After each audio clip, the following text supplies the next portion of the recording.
Debemos contribuir todos a que la Tierra siga siendo un planeta azul, donde el hombre viva en armonía con el hombre y con el resto de los seres vivos. Debemos hacer todos un esfuerzo diario para transmitir ese mensaje. Félix Rodríguez de la Fuente. Apuntes de naturaleza. Yo quisiera poder aplacar una fiera terrible. Un programa en el que nos gustaría mejorar las relaciones de los hombres y mujeres con la naturaleza y las de todos entre sí. Yo quisiera decir tantas cosas que pudieran hacerme sentir bien conmigo. Un tiempo de radio con Manuel Amaya, Carlos Rosa y Antonio Mérida. Yo quisiera no ver tantas nubes oscuras arriba, navegar sin hallar tantas manchas de aceite en los mares y ballenas desapareciendo por falta de escrúpulos comerciales. Yo quisiera ser civilizado como los animales. Si hiciera falta tanto pa' vivir, si hiciera falta tanto pa' sonreír, si hiciera falta tanto pa' vivir, ay compadre, ni tú ni yo ya estaríamos aquí.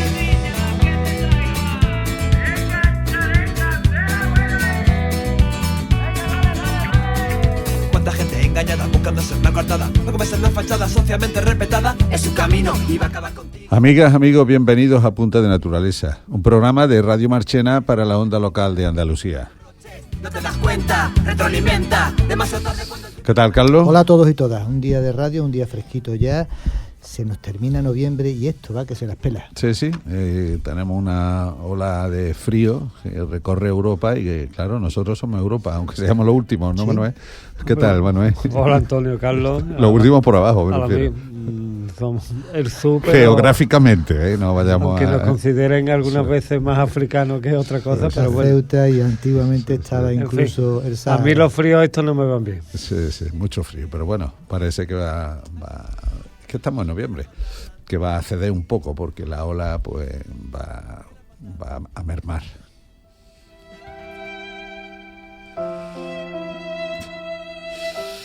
Bueno, iniciamos con nuestro abrazo a Palestina porque allí sigue muriendo gente. Hoy mismo Israel ha matado a 3 palestinos en el norte y en el sur de Gaza.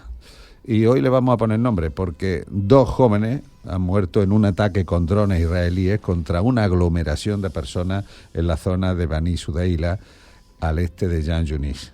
Y en el norte, en el barrio de Tufá, en la ciudad de Gaza, otro joven, identificado como Mahmoud Wael Rifi, recibió un disparo letal. El ataque se produjo mientras se encontraba en una zona permitida a civiles. 342 gazatíes han sido asesinados desde el alto el fuego el 10 de octubre.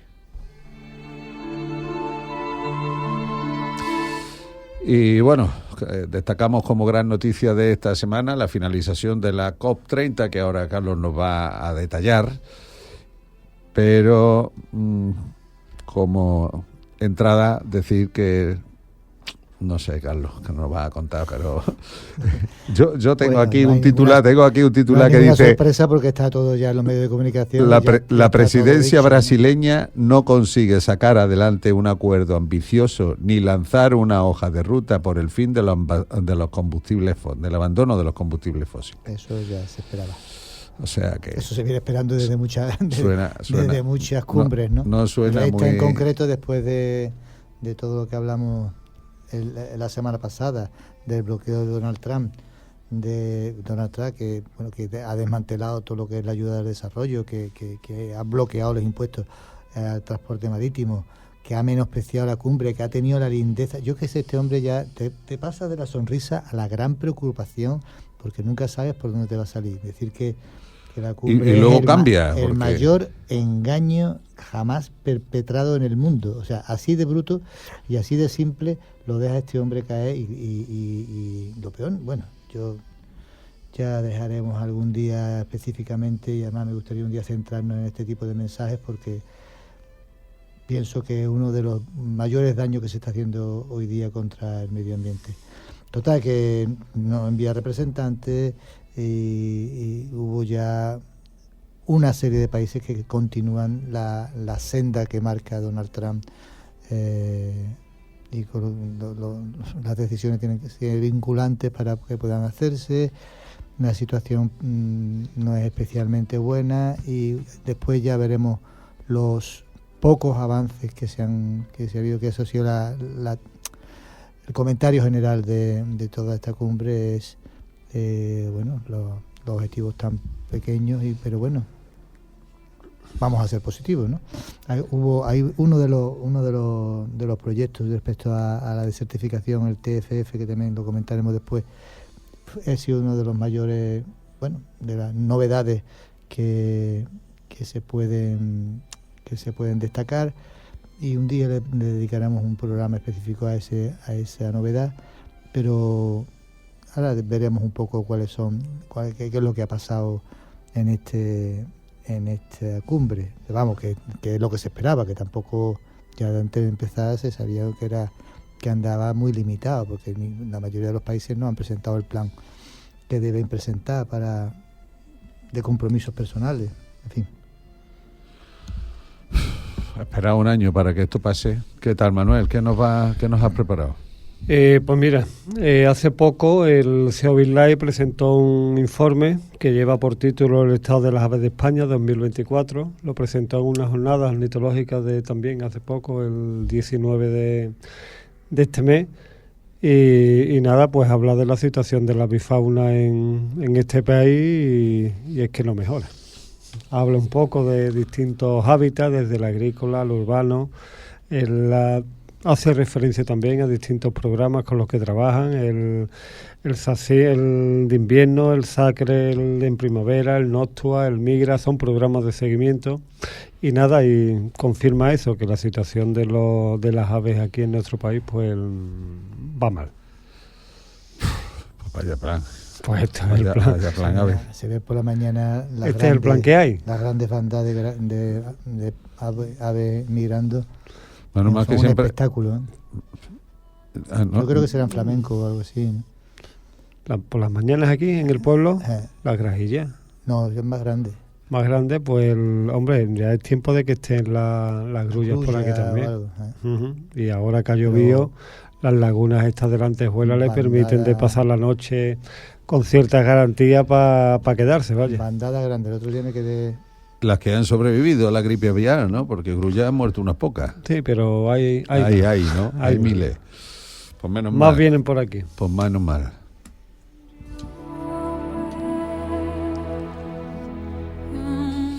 Bueno, completamos nuestro programa con 3 asuntos.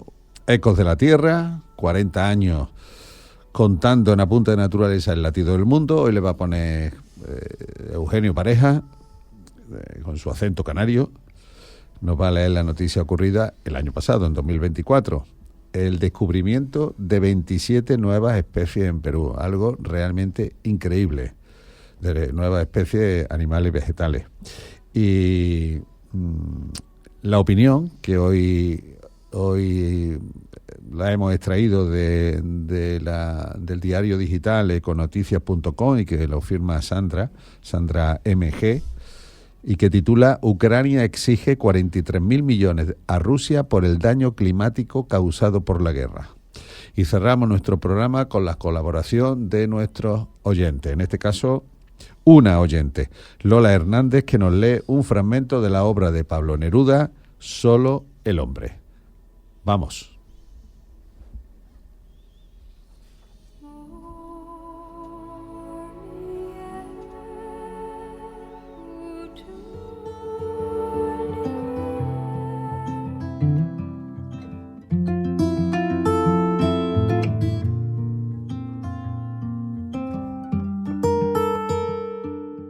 En nuestro espacio Eco de la Tierra, 40 años contando en Apunte de Naturaleza el latido del mundo, Eugenio Pareja nos recuerda el descubrimiento de 27 nuevas especies animales en Perú, que sucedió en 2024.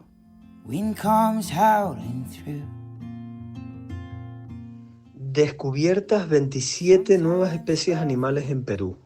En diciembre de 2024, científicos de conservación internacional descubrieron 27 nuevas especies animales en el paisaje del bosque de protección de Alto Mayo, en Perú, que se extiende desde los Andes hasta la Amazonía, incluyendo mamíferos, peces, anfibios e insectos, entre los que destacan un ratón anfibio, un pez de cabeza abultada y una salamandra trepadora. El hallazgo, realizado en colaboración con comunidades indígenas y a pesar de la influencia humana en el área, subraya la importancia de la conservación en la Amazonía peruana, una región de alta biodiversidad que aún alberga especies no documentadas. El descubrimiento no solo enriquece el conocimiento científico, sino que también refuerza la necesidad de proteger estos ecosistemas, ya que muchos de ellos se encuentran amenazados por la deforestación, la minería ilegal y el cambio climático. Cada especie nueva puede tener un papel clave en el equilibrio del ambiente e incluso aportar beneficios futuros para la medicina o la alimentación. En resumen, el hallazgo de estas 27 especies en Perú nos recuerda el enorme valor de la Amazonía y de los ecosistemas andinos y la importancia de conservarlos para que estas maravillas naturales no desaparezcan antes de ser plenamente conocidas.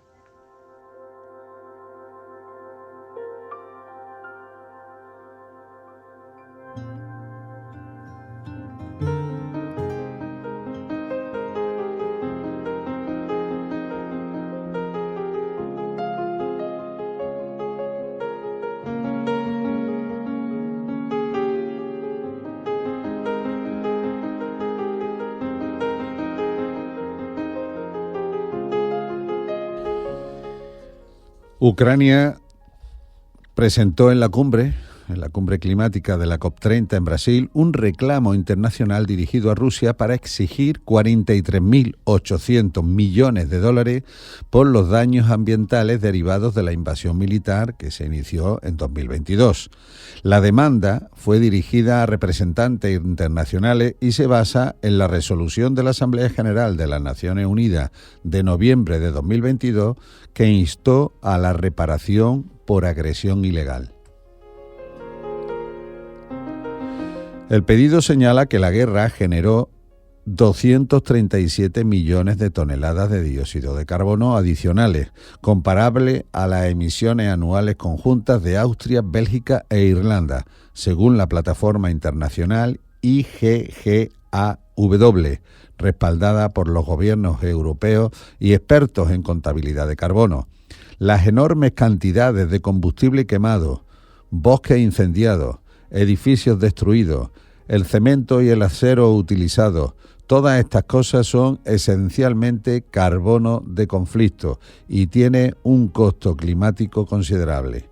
Al aplicar la fórmula del coste social del carbono, una métrica económica que busca cuantificar el valor monetario del daño neto a largo plazo que causa la emisión de 1 tonelada adicional de dióxido de carbono a la atmósfera, la iniciativa ha llegado a ese total de casi 44.000 millones de dólares. A las desgarradoras consecuencias de la guerra, que por cierto a fecha de hoy no se sabe el número de víctimas mortales, hay que sumarle que los conflictos armados traen consigo una degradación profunda del territorio. Se pierden ecosistemas que no solo están ligados a la identidad de cada cultura, sino que impiden el acceso a bienes básicos como el agua y que regulan directa e indirectamente la salud de las personas, animales y plantas. El primer golpe de la guerra es descarnado y brutal, que es la muerte de las personas, pero no termina ahí, sino que se mantiene a largo plazo. ¿Cómo se pueden retomar los cultivos o la ganadería que alimentaban a la población si la tierra está quemada y los animales muertos? ¿Cómo se reconstruyen los caminos que tejen la red que une a la población si hay minas antipersonas? Y si no hay camino, ¿cómo pueden volver quienes huyeron de la masacre? Las fuerzas militares de ambos bandos han utilizado 18 millones de toneladas de combustible, 1,3 millones de hectáreas de campos y bosques. han hecho estallar cientos de estructuras de petróleo y de gas y encargado enormes cantidades de acero y cemento para fortificar cientos de kilómetros de líneas del frente. Hasta el momento, la delegación rusa de la COP30 evitó responder la exigencia mientras persiste la incertidumbre sobre el futuro de los activos congelados y los mecanismos para concretar la compensación. Hay que recordar que los países ricos se han comprometido a destinar 100.000 millones de dólares al año en financiación climática a los más vulnerables, un objetivo todavía no alcanzado, mientras que el gasto militar global es de 2 billones con B de dólares. El dinero está disponible para los ejércitos, pero no para el cambio climático, y esta es una crisis global que está matando a gente al día de hoy.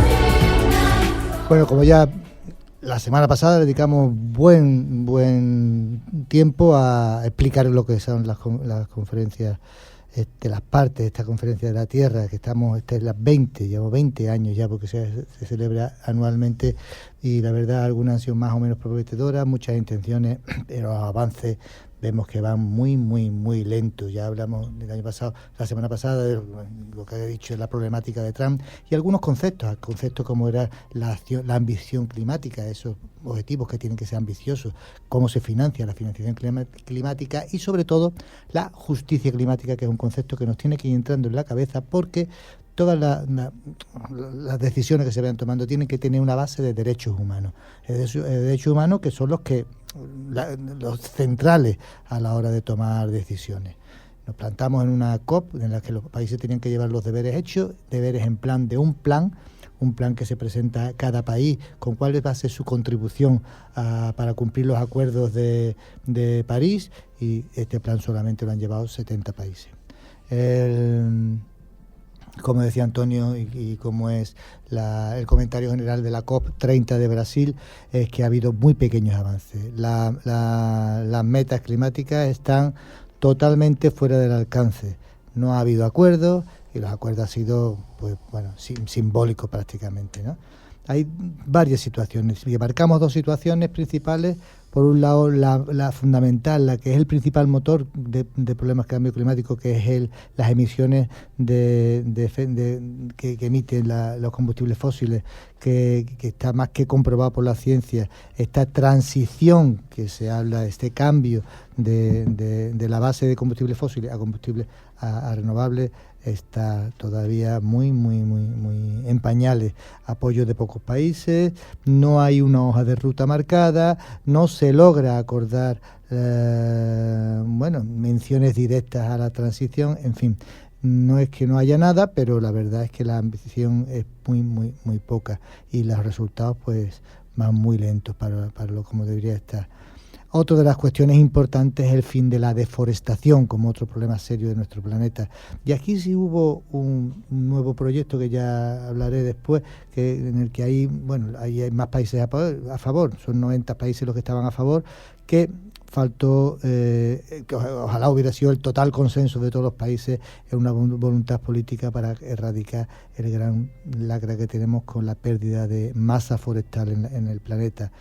Hay una cosa nueva, yo no la había visto antes, y es el anuncio de una primera conferencia internacional de combustibles fósiles que se va a celebrar el año que viene en Colombia, que era la otra organizador de esta cumbre junto con Brasil. Se presupone que aquí va a haber un compromiso, o sea, un mayor compromiso en los acuerdos, porque ya estamos hablando de una conferencia exclusivamente tratar la problemática de los combustibles fósiles. Esto será en abril de 2026 en Colombia y estaremos también pendientes de ver si es verdad que hay un mayor compromiso. La COP30 que, bueno, llevamos durante todo este proceso diciendo que habría habría que intentar no alcanzar que la temperatura del planeta no subiera al 1,5 grados y que, bueno, pues lleva ya un año por encima de 1,5 grados. O sea que esta es la primera cumbre en la que ya es real que no hemos sobrepasado el 1,5 grados o sea, un año, estamos hablando de 2024, y ya esta cumbre tendría que tener unos resultados de urgencia, porque nos hemos pasado ya de aquel temible 1,5 grados. O sea, ya para aquí, a partir de ahora ya los resultados tienen que ser, y los resultados no reflejan en absoluto la urgencia de la crisis climática. Determinaciones insuficientes que, bueno, que la verdad es que se han evitado llegar a acuerdos y que los impactos climáticos para proteger a las personas y a la naturaleza están todavía muy, muy en pañales. Como decía, el TFF es el Fondo de los Bosques Tropicales para Siempre. Es un acuerdo que casi fue antes de la cumbre, Brasil, Colombia, otros países tropicales y también incluso países del norte como Noruega, ¿no?, que han puesto dinero ahora para financiar capital, y además una cifra histórica, hablamos de 5.000 millones para proteger los bosques y defenderlo de la deforestación.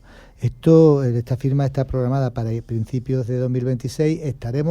Quiero un día dedicarle exclusivamente a este acuerdo de protección de los bosques, este TFF, y que como una novedad que hemos tenido en esta COP30 puede ser de las más importantes. Como decía, los resultados que deberían ser urgentes no lo son. Avances pocos, pero podemos verlo. Hay como lo que se conoce como la agenda de acción. Después, por otro lado, están las iniciativas más particulares que se llevaron tanto el sector privado como la sociedad civil, como los pueblos y las comunidades vulnerables, que todos llevaban iniciativas y algunas cosillas se avanzaron, pero muy poco, y este avance en el TFF de financiación en contra de la deforestación. Esta agenda de acción, que era un poco la que más cositas se han hecho, a mí me gusta una de las ideas, porque dice que movilizar las acciones es que no solo hay que negociarlas formalmente, no solo es importante la colaboración en países, sino que hay que estar, o sea, es decir, que vamos a verla hecha, que vamos a ver, o sea, hay que estar sobre el terreno, que hay que hacer un seguimiento y hay que estar muy encima y que intervenir en estas iniciativas para que pasen del papel a los hechos y con un seguimiento más a largo plazo. O sea, esta intención de movilizar las acciones es que se vayan concretando las cosas y que se vayan viendo, ¿no?, en 6 ejes principales. Como hemos visto, la transición energética, la conservación de los bosques, de los océanos y la biodiversidad. Otro de los ejes es la transformación agrícola, o sea, hacer el sistema agrícola lo más eficiente posible y los sistemas alimentarios. Otro de los ejes es preparar ya a las ciudades y a las infraestructuras y al agua para el cambio climático, no solamente prevenir, o sea que ya lo tenemos aquí. Ahora hay que estar, lo que conocen como resiliencia de las ciudades, o sea, hay que estar preparados ya para afrontar lo que está viniendo encima, no solamente prevenir que no pase, sino que ya lo tenemos aquí y no nos estamos preparando para ello. Otro de los ejes es el desarrollo humano y social, y bueno, lo que se conocen como facilitadores transversales, que son la financiación, la tecnología, o sea, toda aquella parte que es lo que hace que los objetivos se cumplan o no se cumplan. Vinculado a estos 6 ejes hay una serie de objetivos. En realidad son 30 objetivos que se dividen en grupos de activación, y bueno, hay una serie de potenciadores, una serie de impulsores de que los objetivos para que se vean las soluciones. Esto es un poco lo que más me llama la atención, que hay que monitorizar las soluciones, o sea, hay que estar muy encima, no solamente de poner proyectos encima de la mesa, sino que estos proyectos se cumplan y se vea un seguimiento a largo plazo, ¿no? Gastamos un dinero, se ha hecho esto y nos lavamos las manos y ya otra cosa, no. Los proyectos tienen que tener un seguimiento en el tiempo y que se consoliden los cambios, ¿no? Este es algo que debe hacerse en todo lo que se pone manejar dinero, ¿no?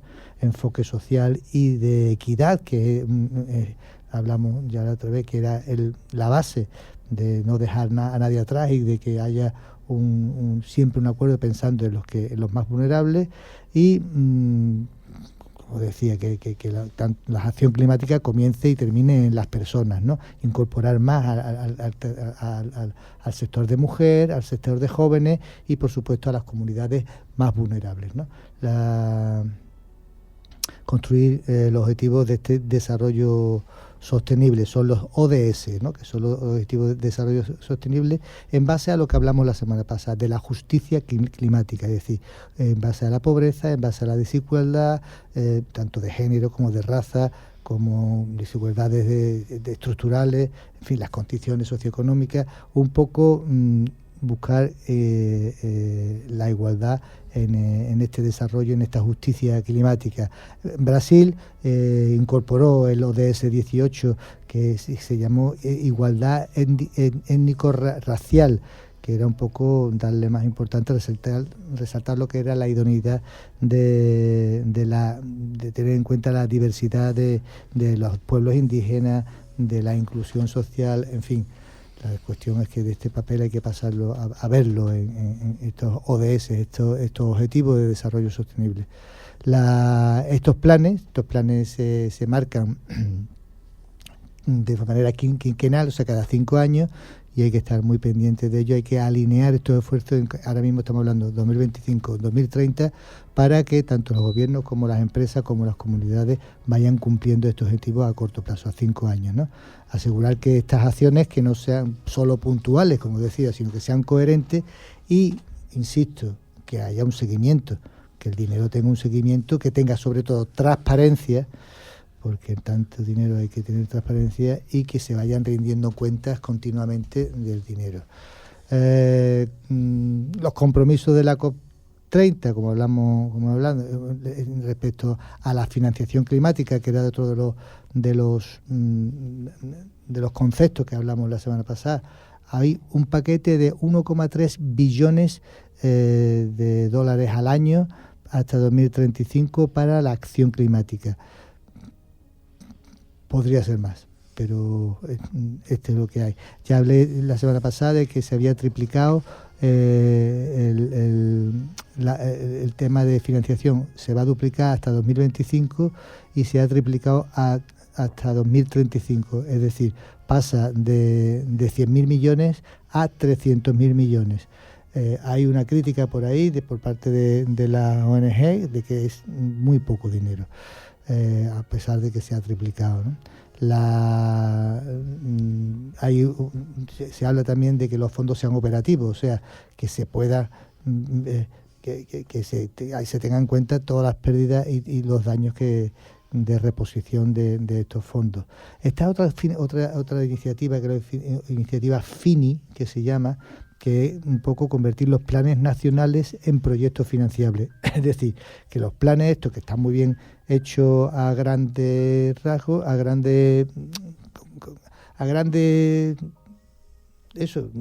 objetivos muy grandes, muy ambiciosos, concretarlos en proyectos que sean financiables. O sea, esto cuesta tanto, vamos a hacerlo. O sea, convertir estos planes nacionales en proyectos que sean financiables y que, por supuesto, intentar tirar también del capital del sector privado, que es necesario, ¿no?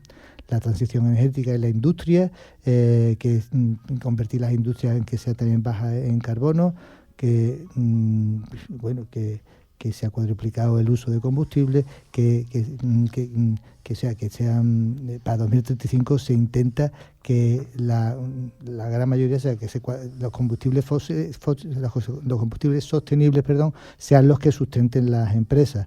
Las eléctricas, casi 1.500 millones para expandir redes eléctricas de almacenamiento, o sea, baterías que dan soporte a las renovables y que se pueda acumular la energía, porque es otro problema.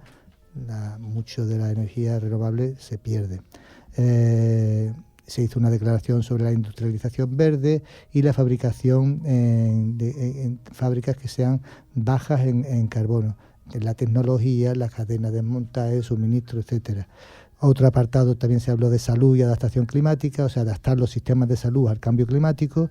Aquí hubo un dinero también, 300 millones de dólares por parte de lo que se conocen como las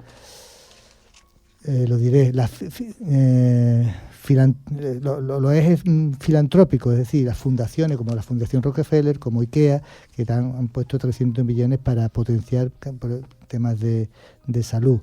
El programa de la conservación forestal, el TFF, que son 125.000 millones, y los proyectos de justicia climática, el reconocimiento de los derechos de las comunidades indígenas, un enfoque social, la adaptación, la equidad, participación de los actores no estatales. Críticas, pues lo que hemos dicho al principio, que no hay un plan claro, no solamente no está claro, es que no es vinculante, o sea que no, la gente no tiene los países no tienen esa sensación de que hay que cumplir. O sea, ni el plan está claro ni es vinculante para poder eliminar el problema de los combustibles fósiles, ¿no? Más de 80 países apoyan la hoja de ruta, pero son pocos países, ¿no? No hay todavía un texto final ni una hoja de ruta cierta.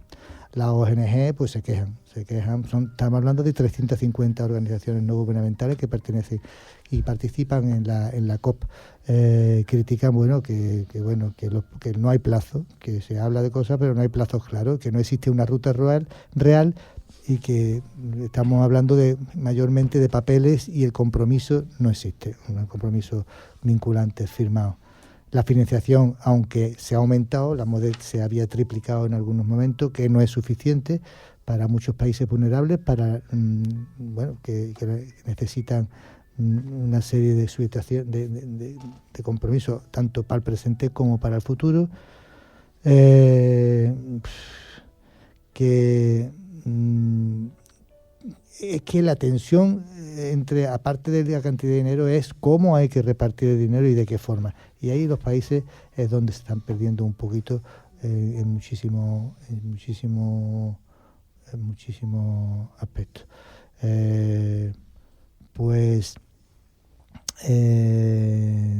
Seguimos viendo cómo la comunidad científica alertan que si no hay un plan de decisión rápido, esto va a ser muy difícil, casi cumplir el resto de la subida de grados que tenemos previstos. Esos compromisos con la COP, con el pacto que se hizo en París, con el acuerdo de París. Y ahora mismo, yo te digo, en este encuentro pues se veía venir que iba a estar bastante pobre, ¿no? Aparte de la anécdota de que hubo un incendio, que no sé si lo veríais en la tele, se montó allí una gorda en los expositores y hubo un incendio importante que fue anecdótico, pero vamos, fue un tema serio. Y bueno, y la idea ya de no solamente implicarse en reducir la problemática de las emisiones de gases de efecto invernadero producidas por que esos objetivos sí tienen que seguir estando en la reducción del uso de combustibles fósiles, pero que hay que estar ya implicándose económicamente en estar preparados para el cambio. Temas de la DANA, temas de que los cambios ya son inminentes, ya se van a producir y no hay resiliencia en las ciudades, o sea, no estamos preparados para lo que se nos viene encima. Y ya dicen, o sea, que esto ha sido un cambio un poco en la filosofía de intervención. No solamente prevenir, sino que ya hay que estar preparando a las ciudades, porque esto ya es una realidad que hay que estar invirtiendo en a los impactos climáticos que ya son inevitables.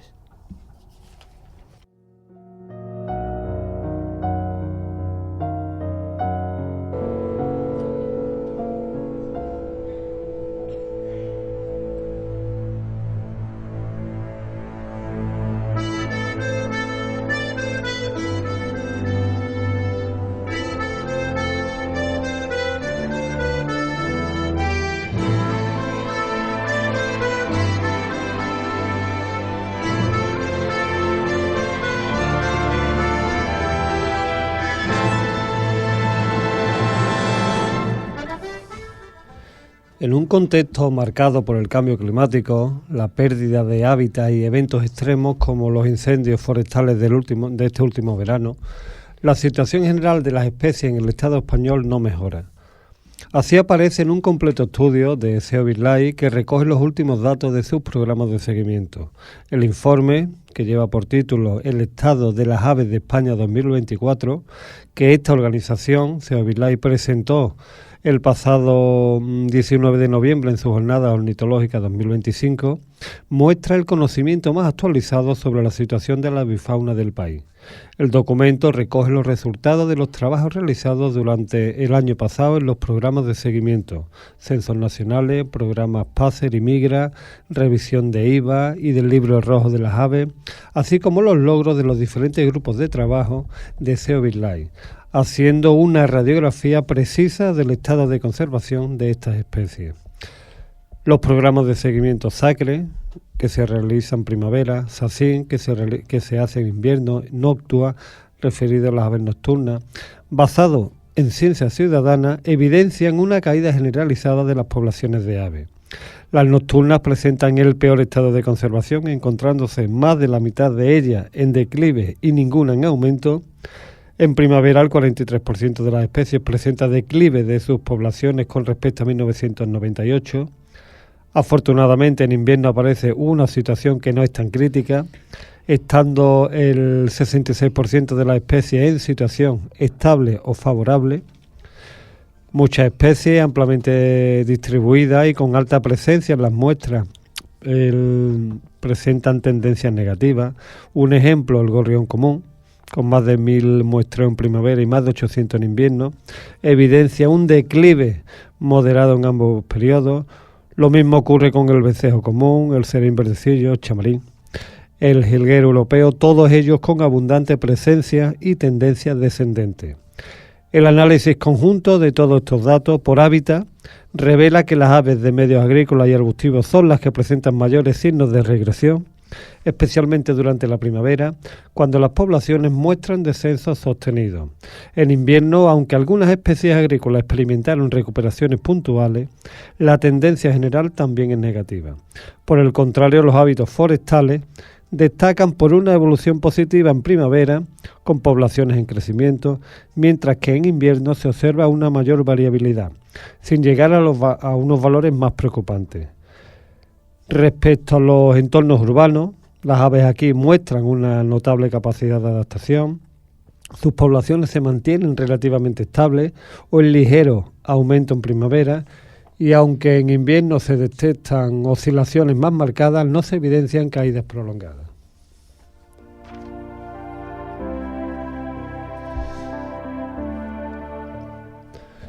Por otro lado, a lo largo de 2024 se ha llevado a cabo la revisión del estado de conservación de las aves reproductoras.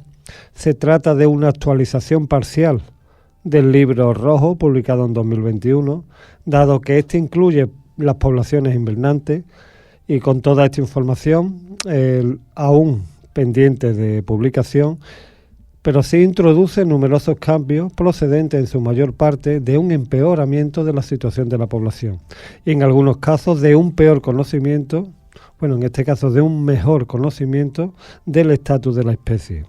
En total, un 29% de estas especies han cambiado de categoría de amenaza desde la publicación anterior, Tan solo una minoría de especies mejoran su nivel de conservación y en particular se pueden considerar 2 especies endémicas.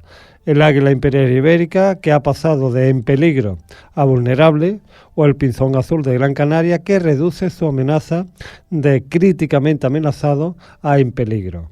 Estas recuperaciones son muy importantes por la responsabilidad que tenemos en la conservación de las especies que se encuentran exclusivamente o casi en nuestras fronteras. Por hábitat, las especies de montaña, ambientes marinos, costeros y esteparios son los que proporcionalmente tienen más poblaciones en categorías de amenaza, aunque ningún hábitat está exento de riesgo. El informe incorpora los datos actualizados de varios censos estatales realizados el año pasado, por ejemplo el Milano Real, con más de 3.200 parejas reproductoras, un incremento superior al 30% respecto a 2014. Los cormoranes, el moñudo por un lado, oscila entre 2.700 y 3.400 parejas, aunque persiste una regresión en colonias atlánticas. El cormorán grande, de poco más de 500 parejas en 2007 a más de 3.400 parejas en 2023, pues van confirmando una expansión, eso sí, sostenida en la península ibérica. Asimismo, se han completado por primera vez censos nacionales de especies como el mochuelo boreal, el lagópodo alpino o el gorrión alpino. Igualmente, el grupo de trabajo de exótica pone de manifiesto las consecuencias potencialmente dañinas de la hibridación de especies nativas amenazadas con especies, eso sí, exóticas, como decimos. Ejemplo, la perdizroja, especie autóctona, vulnerable, sufre un fuerte declive debido a la caza excesiva y a la liberación masiva anual de millones de ejemplares de granja, muchos de ellos híbridos con la perdiz chuca. Esta práctica ha introducido altos niveles de material genético exótico, tanto en aves soltadas como en poblaciones silvestres, y ponen en riesgo pues la integridad genética de la especie, llevándola a una posible extinción efectiva. Incluso sin híbrido, la suelta de ejemplares de origen foráneo puede erosionar la diversidad genética local y afectar su capacidad adaptativa. Otro ejemplo, muy parecido al de la perdiz, es la codorniz común, especie también nativa, en peligro de extinción y en fuerte declive. Se enfrenta a una gran presión por la caza excesiva, por también las masivas sueltas de ejemplares de granja, muchos de ellos también híbridos, con la codorniz japonesa. Estos híbridos generan también un grave problema de genética y pueden alterar el comportamiento migratorio de la especie. Aunque la codorniz japonesa está catalogada como especie exótica invasora y su tenencia debería estar prohibida, una excepción legal permite su cría con fines alimentarios, facilitando que ejemplares e híbridos puedan terminar ilegalmente en suelta genética.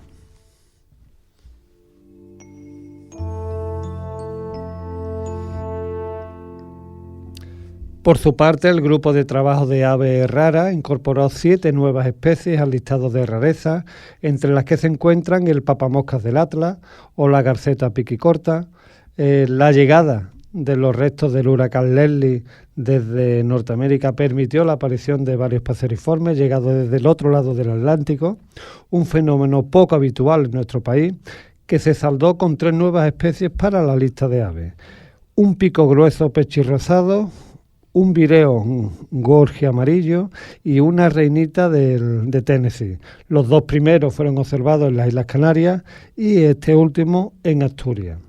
El informe también destaca, además del valor de la participación ciudadana, a través de las diferentes plataformas, ejemplo EBIR, que el año pasado superó los 37 millones de registros, situando al país entre los líderes mundiales en observación y reporte de aves. Destacar también el programa PACER, que se consolida como una de las series más largas de datos sobre aves reproductoras. Los resultados obtenidos en este análisis de productividad del año pasado revelan un descenso general de la cría. Me refiero a la proporción de jóvenes en relación con el número de adultos, indicador de un entorno ambiental cada vez más exigente.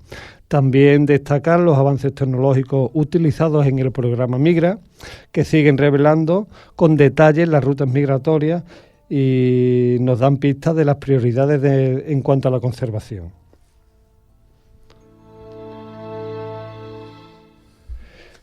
Y ahora hemos mencionado, entre las diferentes especies que hemos mencionado, hemos señalado a uno, Carduelis carduelis, nombre científico en latín, tan clarificador en el caso del jilguero, simplemente por la alimentación de este fringílido que siente predilección por la semilla de los cardos, que extrae ayudándose de su especializado pico. Dentro del género Carduelis encontramos otras aves familiares como el verderón, verdón, el pardillo, camochuelo, que a su vez y junto a algunos más son conocidos como fringílidos, aves de fuerte pico y melodioso canto. Más adelante, con la llegada de temperaturas más cálidas, comenzará también la temporada de cría de la mayoría de las especies de aves.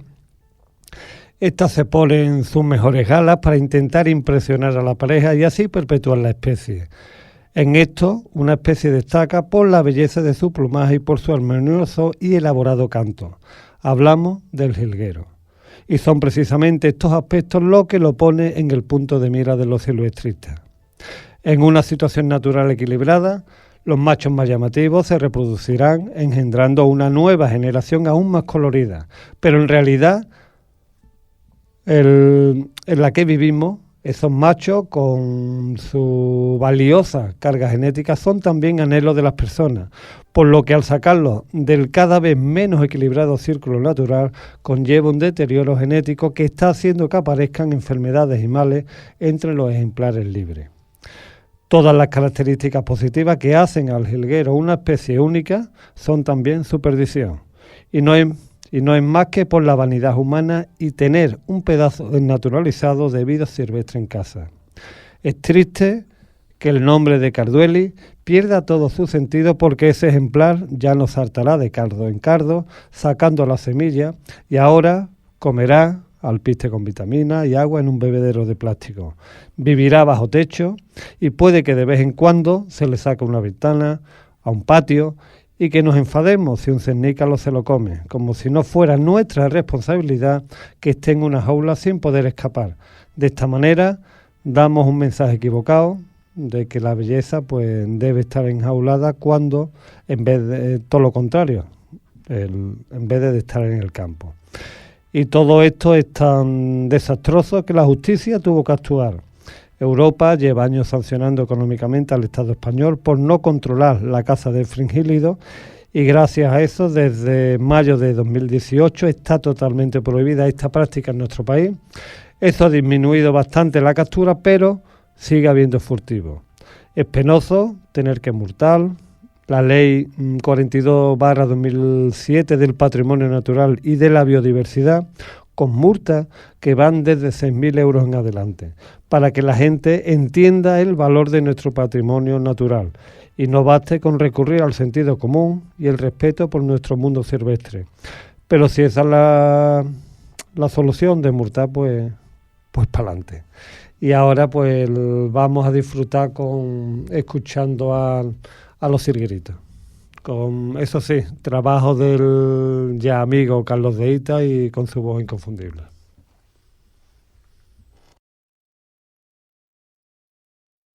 A un mes de la primavera el campo se anima. Unos jilgueros parlotean en los acebuches que rodean la taula de Torretrancada, en Menorca.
A la guarida literaria de hoy le pone voz Lola Hernández y nos lee un fragmento de Solo el hombre, de Pablo Neruda, uno de los más influyentes artistas de su siglo, senador de la República Chilena y miembro del Comité Central del Partido Comunista.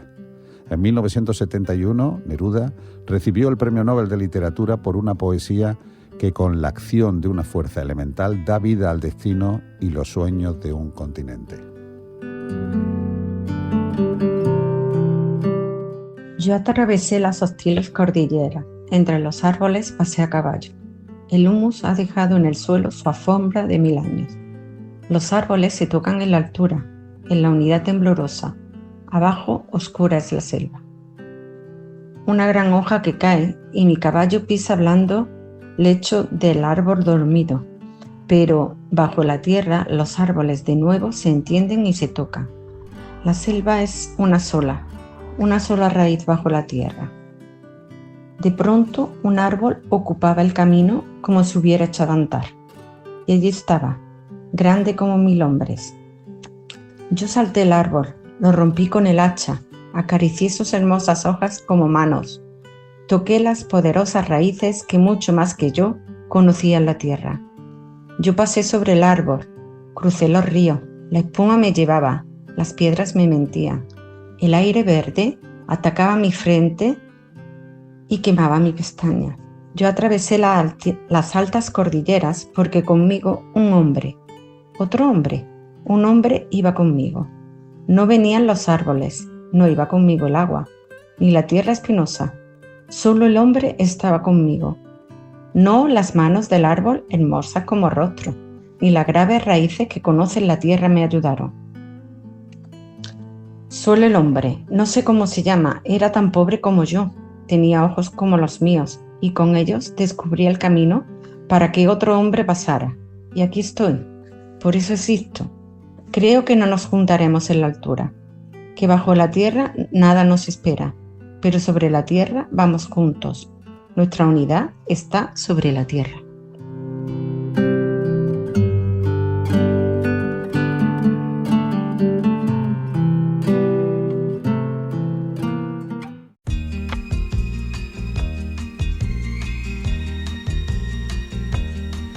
Yo quisiera poder aplacar una fiera terrible.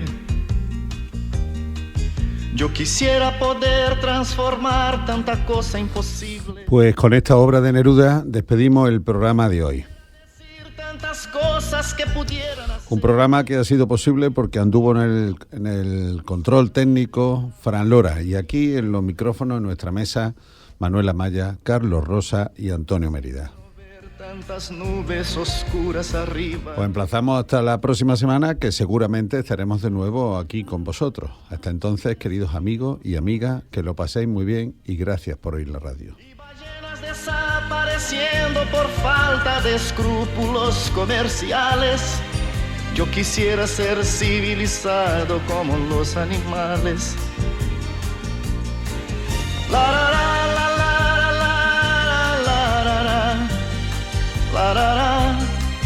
Yo quisiera ser civilizado como los animales. Yo quisiera no ver tanto verde en la tierra muriendo, y en las aguas de ríos los peces desapareciendo. Yo quisiera gritar que ese tal oro negro no es más que un negro veneno. Ya sabemos que por todo eso vivimos ya menos. Yo no puedo aceptar ciertas cosas que ya no comprendo. El comercio de armas, de guerra, de muertes viviendo. Yo quisiera hablar de alegría en vez de tristeza, mas no soy capaz. Yo quisiera ser civilizado como los animales. La, la, la, la, la, la, la, la, la, la. Yo quisiera ser civilizado como los animales. La, la, la, la, la, la, la, la, la. Yo quisiera ser civilizado como los animales. Yo no estoy contra el progreso, si existiera un buen consenso. Errores no corrigen otros, eso es lo que pienso. Yo no estoy contra el progreso, si existiera un buen consenso. Errores no corrigen otros, eso es lo que pienso.